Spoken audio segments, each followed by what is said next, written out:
Okay, so let's just start from the top. And I don't know whether you've had acupuncture or acupressure or anything yourselves.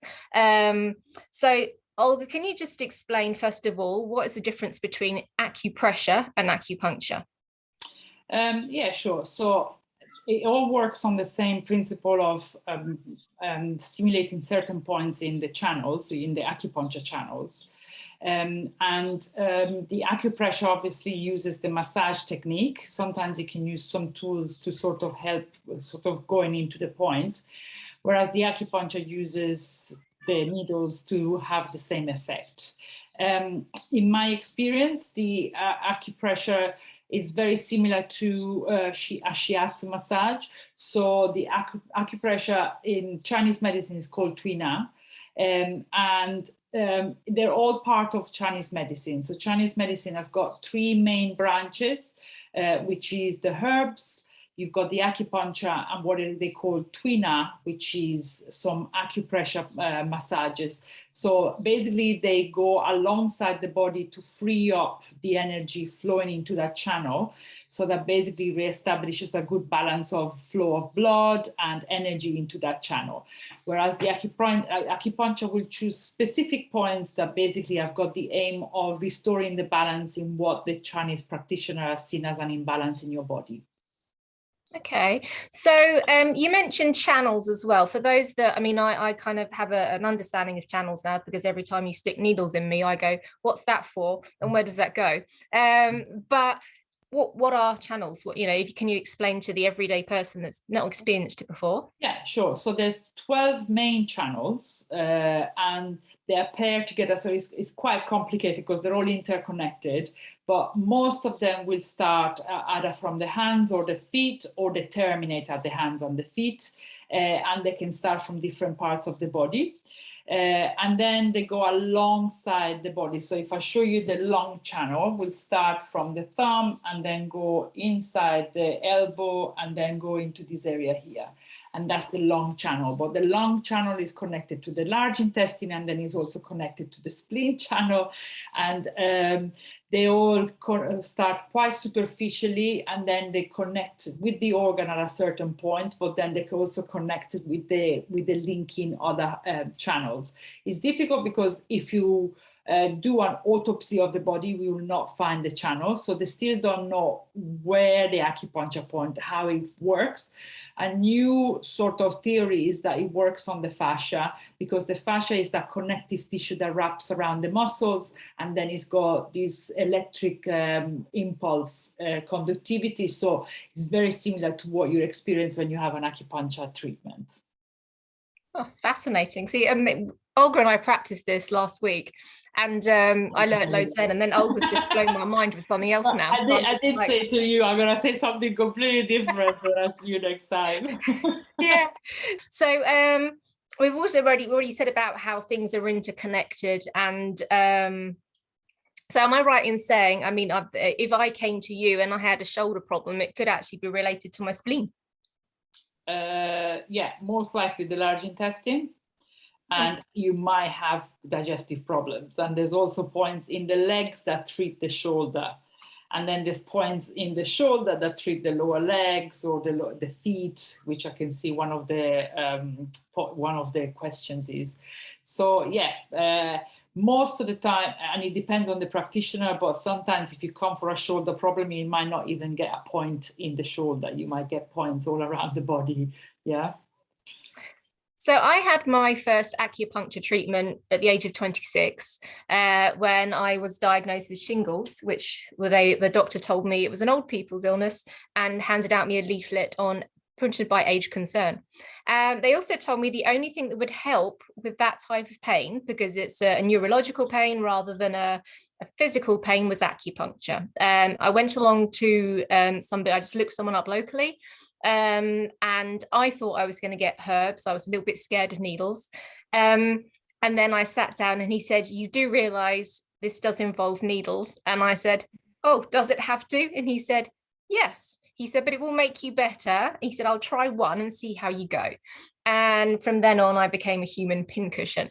So for those people that are a little bit nervous of needles, can you do the same thing with acupressure, or what would you say to them? I would say generally yes. In the case, because we're discussing menopause, so in the case of menopause, I don't think acupressure is as effective as either acupuncture or the herbs. Yeah. So if we had to talk about menopause in particular, I would suggest one of the two. Normally I start with acupuncture, and then if some of the symptoms still persist after 4 or 5 weeks, I would then aid it a little bit more with the herbs, because the herbs is something that you take on a daily basis, twice a day, and they are specifically designed for the individual and for your particular symptoms, because not all menopause manifest in the same way. Plus, there's different patterns in Chinese medicine that can manifest during the menopause. Yeah. So I would say yes. Normally, you can have acupressure and acupuncture equally, interchangeably, but in the case of menopause, if you don't want to have acupuncture, I would go down the Chinese herbs avenue. Yeah. I mean, I would say from a personal perspective of kind of being nervous of needles originally, the needles are very fine. And actually, I'm very used to it now. And, Olga sticks needles in my forehead. We did the thumb recently for hormones. When I was going through a really strong grieving process after I lost my sister, she did the middle of my hand, heart, which actually instantly that I went back from that session having released a lot of grief, and it made a massive difference for me. So my body responds to it very well. And if you are nervous about needles, I would say, don't be. It's really not that bad. Yes, and I would say just give it a go and do one that you're comfortable with. If you do something on the hand, it still might have an effect, and then at least you've just broken the ice, if I may say, with this sort of phobia of the needles. And then once you realize it's not that bad, then you're more than willing to have more. Yeah. Perfect. So let's talk about the menopause bit now. So how can acupuncture or acupressure be used with menopause, and what kind of symptoms can it treat? I mean, I don't like to focus on symptoms all the time, because then it's constantly bringing those things into the forefront of your head. But what could you help people with? Okay, so first of all, I'll talk generally about what happens during the menopause, okay?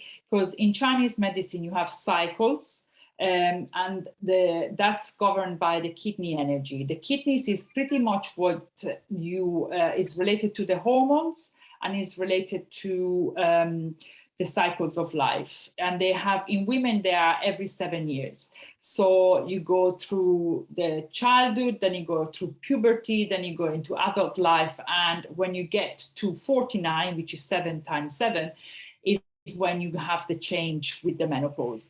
And that's when the energy of the kidney starts to naturally decline. And this may be a combination of how you led your life, as well as your genetic inheritance. Yeah, the kidneys in general are the ones that are in charge of all your hormones. Yeah, and you always have, with any organs, you have 2 types of energy: the yang energy, which is transforming and warm, and the yin energy, which is the nourishing and the moistening of the body. And they always tend to be, or you always want them to be, in balance. In menopause, the yin energy, so the moistening one, starts to decline, and then the warming and the heating one sort of goes up, because it doesn't get held down by the yin energy. And that's when you start getting the hot flushes, the feeling hot, the sweating. Yeah. But within the menopause, I would say there's different patterns, and mainly will be this yin energy that starts to decline, but it can come from the liver energy, which is also very important in reproduction and infertility, or it can come from the kidneys, but you also have in the digestive system, there can be other energies. So the gaining of the weight, for example, can be more linked to the yang energy deficiency. So there's a deficient of the warming one that sort of makes you gain weight and sort of gain more. It's not even gaining weight, it's more like accumulation of fluids. Yeah. And then you've got also, when you're accumulating the fluids, the heat condenses and you accumulate phlegm or damp, and that's other symptoms as well. With weight gain, you can have this brain fog, headaches again. So this is what is important, that you see a practitioner that sort of ask you different questions where they identify what's going on with you rather than the general thing. So even the video that I did is a very general one for the yin energy of the kidneys when it comes down. So that's the most general that people suffer from, but you have to understand that there's a lot going on within the different patterns of behavior. Obviously, everybody responds differently with the menopause. Yeah. There's so much. My head has just exploded, but yeah. So with the acupuncture, with the Chinese medicine, the aim of the practitioner is always to bring everything back in balance. So if the yin energy is coming down, sometimes you get in all this heat, but all you have to do is bring the yin energy back up, and then everything comes back into balance. So you always want to find out what's going on at the root, and then you're treating that. Yeah. Basically, that's how can I explain it? That's brilliant. So going from that, and I actually posted something on social media the other day about a very interesting study on acupuncture and its effect on menopause. But Olga, is it a short-term thing or is it a long-term thing? Can you have a few sessions and that's it, it's sorted, or do you need to continue having long-term? Or does that change according to the problem? My advice would be that if you come, you probably need to have a weekly sessions, 2 to 3 months, until basically the symptoms starts to calm down. And then it's a question of maintenance. So you're probably a top up every once a month. And if you're going through a good time, then you can take a break. But as Pamela was explaining, sometimes they reoccur, like on stressful situations, you can have a flare up of things. So then you can see me again until the symptoms come down. So it really also depends a lot on the other injuries, other illnesses, if they're on medication, a lot more different factors. If there's other illnesses in the person, so basically all of that has got a contributing factor. Yeah. Okay, so those that are on HRT, can they still, can they still have acupuncture? I mean, obviously they probably have to let you know, but it's still okay for them to have it? Absolutely. The majority of the time, if you're on HRT, most of your symptoms will be pretty under control. Yeah, that you might be still some stuff that hasn't been resolved with the HRT, so you may be coming to me for that. You also may be wanting to come off the HRT, and then you start working with an acupuncturist to start having treatment. And then obviously under the supervision of your doctor, you then will try and see if you can sort of come off the HRT and at the same time having acupuncture, so the transition is not as bad. Yeah. Mm-hmm. Well, that's good to know, because I know people, people that are on HRT and it's sorted out something, so maybe they're sleeping better now and they're not having hot flushes, but then they're experiencing joint pain, and so it's kind of good to know that it can complement it as well. Yeah, totally. That's perfect. So we've kind of talked about it. Do you have any suggestions? Could you show us maybe a couple of acupressure points that people can help themselves with? Yeah, so I will go for the hand, because I think it's something that is quite easy for everybody to do. So you've got this point here, which is in between the thumb and the index finger. So basically with the index finger or the other hand, you need to go in the gap in between the two. Most of the time is quite tender, okay? This is a point that connects to the uterus. and it connects also, it's quite calming as well. And then if you start traveling up the thumb, on the side of the index finger, and you have to be right on the bone, okay? And basically you just slide into the first joint. Most of the time, there will be a spot that is quite painful. So you stay there and you massage it for a little while. This is connected with the hormones. This is more connected to the uterus and the ovaries, and also for calming down, yeah? There's another thing that I would suggest more than anything else, which would be the moxa stick, okay? So these are the moxa sticks. So they come into a little packet like that, and there's 5 of them. These are the smokeless ones. If you don't want to use the smokeless one, it looks like that, like a big cigar. And then what you want to do, you need to heat it up, yeah? So this one, obviously, you heat it up on one side. The smokeless one is difficult to light up if you haven't got a gas stove. Even a candlelight is not going to do it. So I use a blowtorch, basically, to light it up. And you have to blow on it until you see the charcoaly bit, and then you apply it on the area just underneath the belly, okay? And this is, if I show you, so it would be around this area here. So you go up and down this area here, until you get to this point here, which is the residence of that yin energy, okay? So if you want to increase the yin energy because it's come down, you basically do it about 5 minutes in that spot, and then you need to tap off the ashes while you're doing it.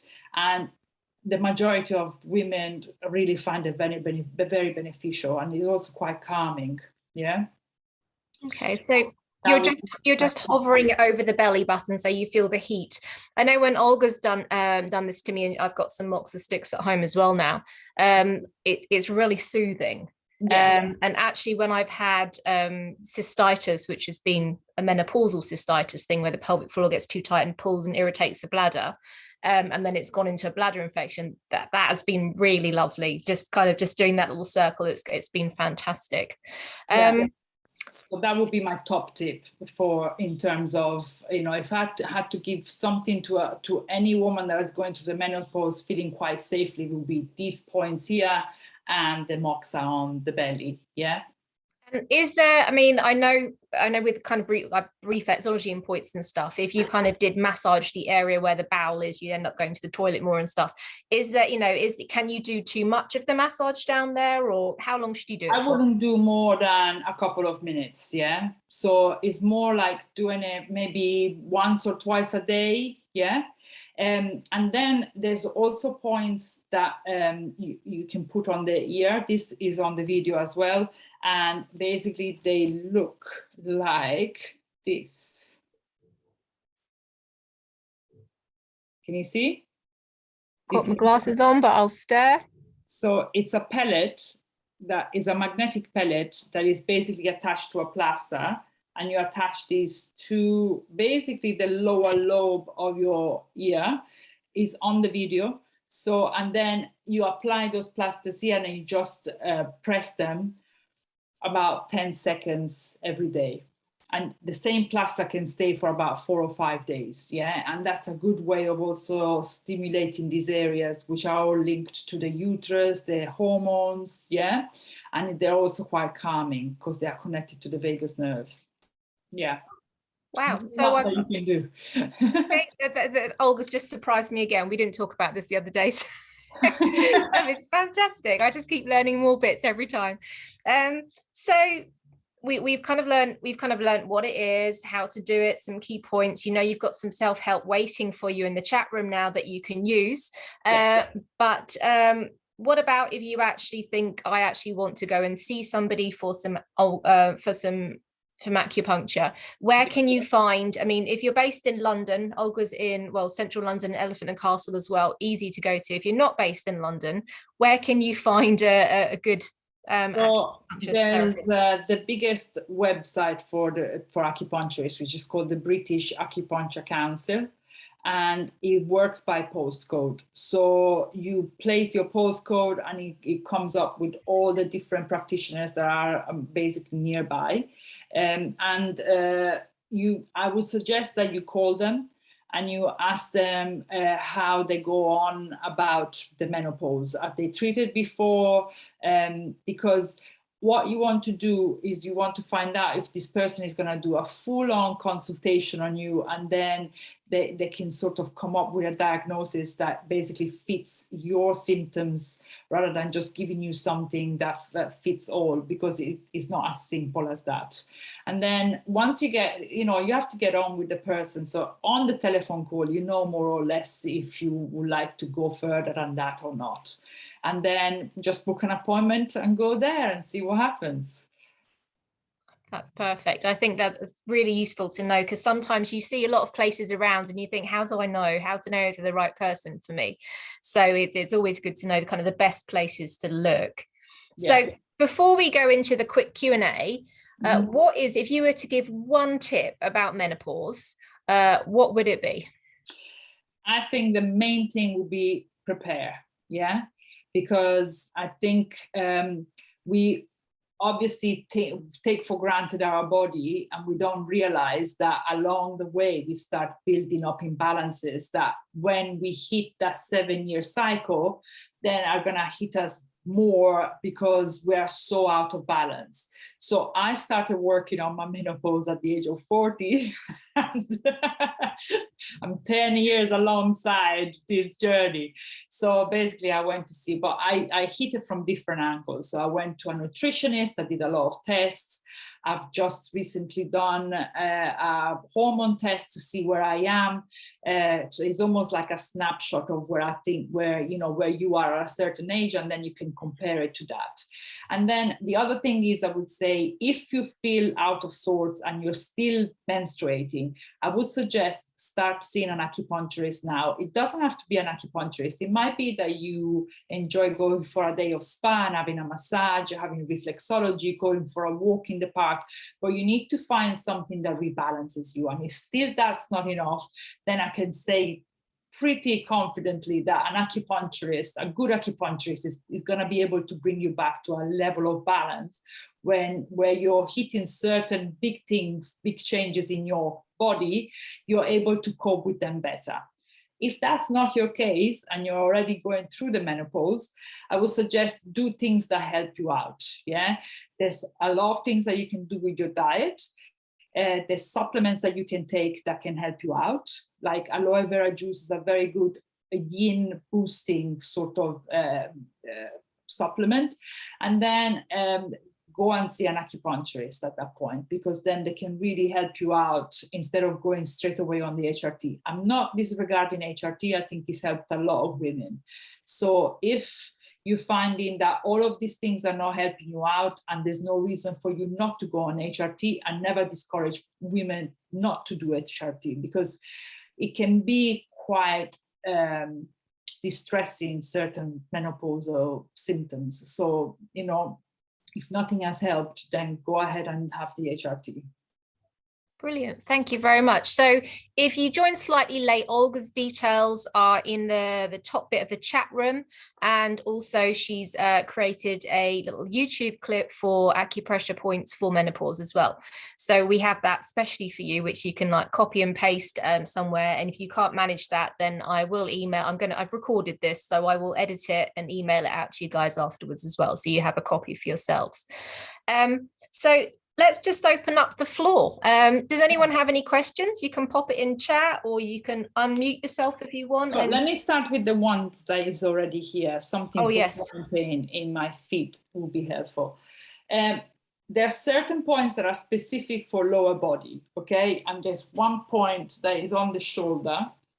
That is basically, you get from the top of the shoulder to, the deltoid, so where this big muscle ends, and you go halfway there, and you start sort of moving around that sort of horizontal line until you're hitting the spot that is quite tender, and you massage there. That deals not only with knee pain, but also with feet pain, and you need to sort of massage it quite vigorously, yeah? That you need to massage for about 5 minutes. There's other points that are specific for joint pains, and they are on the liver channel, so they are on the inside of the leg. I would say that probably I'm going to get up and show you where the point is. So between the knee and the groin. You have to go sort of where my trousers line is. That's the liver channel. And I would say just massage it, because it's just very complex how you measure the thing. So just massage it. And again, if you get to a point that is quite tender, you stay there and you can massage it, and then you just go down the channel. So basically this line here, which is halfway between the back of the knee and the side of the patella, and you just go into that area. Okay, that's another very good point for any joint pain.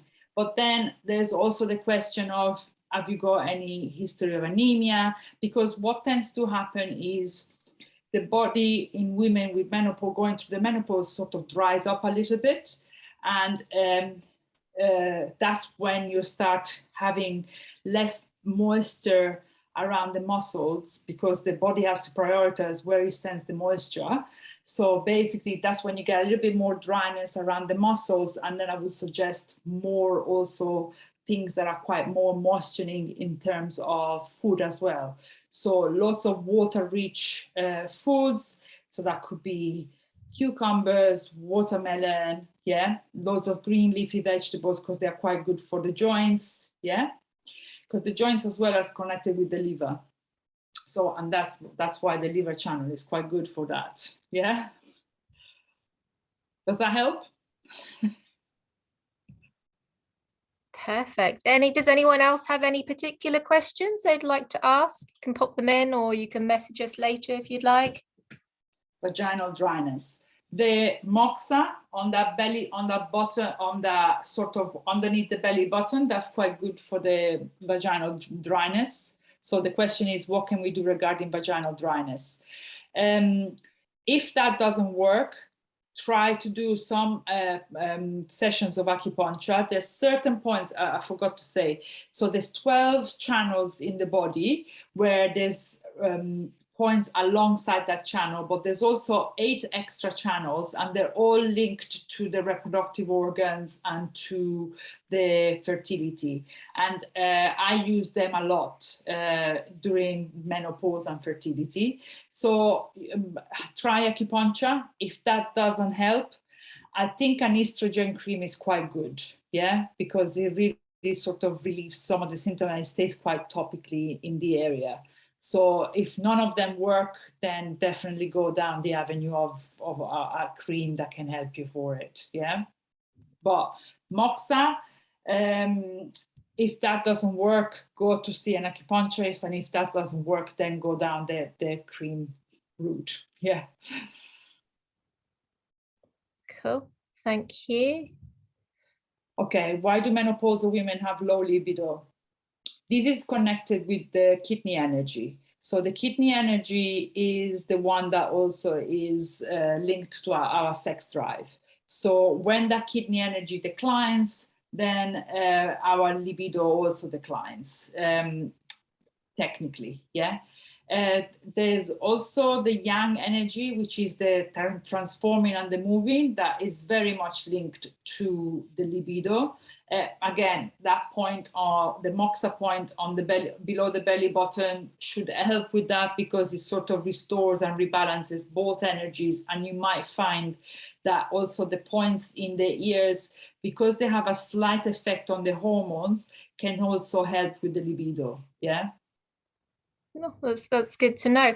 I actually, in terms of a non-Chinese medicine way as well, exercising can help boost your libido a little bit as well. And I'm going to throw this out there. It's not, I don't think it's scientifically been tested, but I don't know if anyone's heard of Irish moss, which is it's a seaweed. Pam knows about Irish moss. It's a seaweed, and in West Indian culture, you kind of boil it up and you drink it in a drink, or you can boil it up and then you blitz it with a little bit of lime juice in it. But it's actually meant to help with libido. And I tried taking it just to see what happens, because I was at some kind of health fair and I was like, you know what, I'll give it a go. It's full of nutrients anyway. And it did help a little bit, I'll be honest. But the other thing it helped with as well, because I was having chronic hot flushes, it actually knocked that on the head as well. I mean, that might be coincidental as well, but well, the seaweeds. So basically, anything that comes out of the sea is nourishing the kidney energy. So seaweeds, fish, everything is very good for the kidney energy, and also broth and stews. So if you're cooking anything with fish or with meat, keep the bones when you're doing the stew, because that sort of also helps a lot in terms of the kidney energy and the hot flushes and the libido. Yeah.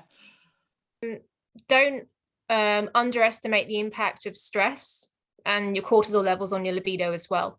So if you've got a very highly stressful life, and normally you challenge it's a challenge to manage it, and then you go into menopause, your body's ability to deal with stress is lessened because of the drop in estrogen. So therefore your body is going to divert all its resources into fight or flight all the time.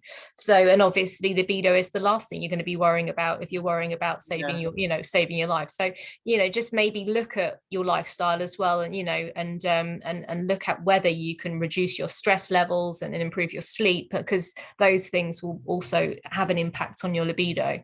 Yeah, and also in terms of lifestyle, because the kidney yang energy is the one that is out of control, try to avoid things that sort of boost that. So that would be a lot of rich foods, a lot of sort of fried foods, alcohol, caffeine, which you already know that sort of can cause sometimes, even sugar can cause sometimes a hot flush, just having a coffee. So there's also things that you can do in your lifestyle. I think exercise is one of the most things that everybody should do, because I think it also really helps your mood, and it really helps with a lot of things. So basically, definitely exercise should be incorporated into your lifestyle. Definitely. Brilliant. Let's just see if we've got any more questions. There we go. I think does anyone have any more questions, or shall we just wrap this up? Are we all good? Amazing. Well, thank you so much for taking the time out of your diary, Olga, to join us tonight. I don't know about you guys, but I definitely learned a lot. And each time we do this, I mean, every time I go to Olga for acupuncture, I'm like, what are you doing now? Where does that go? So each time I learn a little bit more, and I just find it fascinating. But for me, acupuncture really has made a difference. I know that I respond to it very well. I've had it for shingles, I've had it for hip pain, I've had it for grief, I've had it for anxiety. I've had it for hot flushes. I've had it at one point, I had really bloated belly. Olga was laughing at this when I came in, and my belly was so bloated, it felt like I was going to pop. But it wasn't wind, it was just inflamed. And it wouldn't mind if I could just pass wind and let my belly go down, but it was just blown down like a balloon. And so I was joking with my sister that I'll go and see Olga and she'll stick a pin in my belly and I'll go wee, and then I'll just be nice and flat and comfortable again. But I didn't explode, but it basically did bring my digestive system back into touch, which was very nice. And it was just nice to be able to fit into clothes again. So there we go. Well, thank you so much, Olga. Thank you guys for taking time out of your evening to join as well.